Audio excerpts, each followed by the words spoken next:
Assalamualaikum warahmatullahi wabarakatuh. Nama saya Nurliana binti Muhairi, umur 29 tahun, tinggal di Sungai Balang Bersama. First, saya ingin mengucapkan terima kasih kepada Dr. Ayhana dan tim FT kerana telah memperkenalkan susu.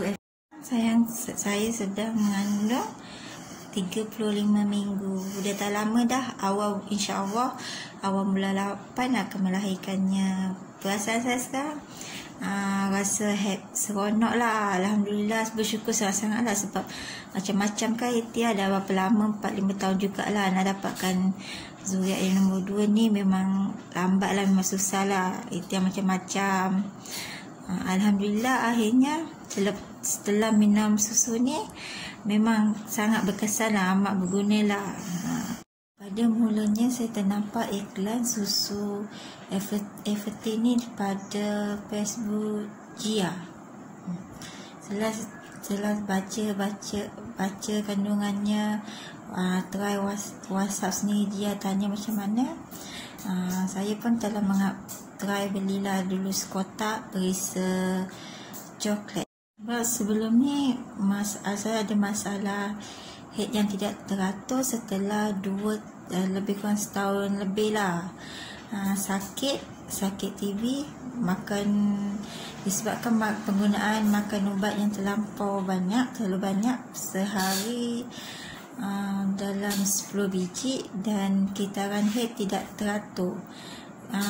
Tidak banyak lah, ada sikit, kadang cepat, kadang lambat. Dia punya tarikh tu tak menentu lah. Lepas tu setelah try minum sekotak ni susu FT perisa coklat, dia macam dapat berubah lah. Mula first head ni macam head ni teratur. Dia keluarkan pada tarikh yang sama.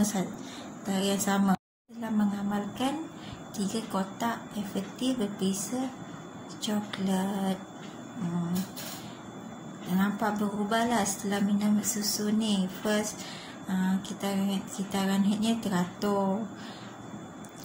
Lepas tu jumpa waktu subuh, senang lah untuk lekat. Sebab sebelum ni tak pernah pun, susah kan. Sebab kitaran head dia teratur, kejap awal, kejap ujung, kejap tengah. Lepas tu setelah minum susu FT ni sekotak, kitaran headnya terus teratur. Lepas tu setelah dalam 2 bulan setengah, dalam 2 bulan jugalah, 2 bulan setengah jugalah lepas minum tu, bulan seterusnya period tak datang. Lepas tu cek tak naik apa-apa lah, biasa je. Lepas tu bulan depannya period tu datang, macam dia datang tapi tarikh yang baru. Waktu subuh pun jumpa. Lepas tu masuk yang buat ketiga tu, terus tak datang period.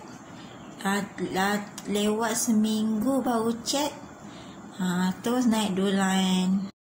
Saya ingin mengucapkan terima kasih kepada FT, dan insyaAllah lepas ni boleh mengamalkan lagi. Terima kasih.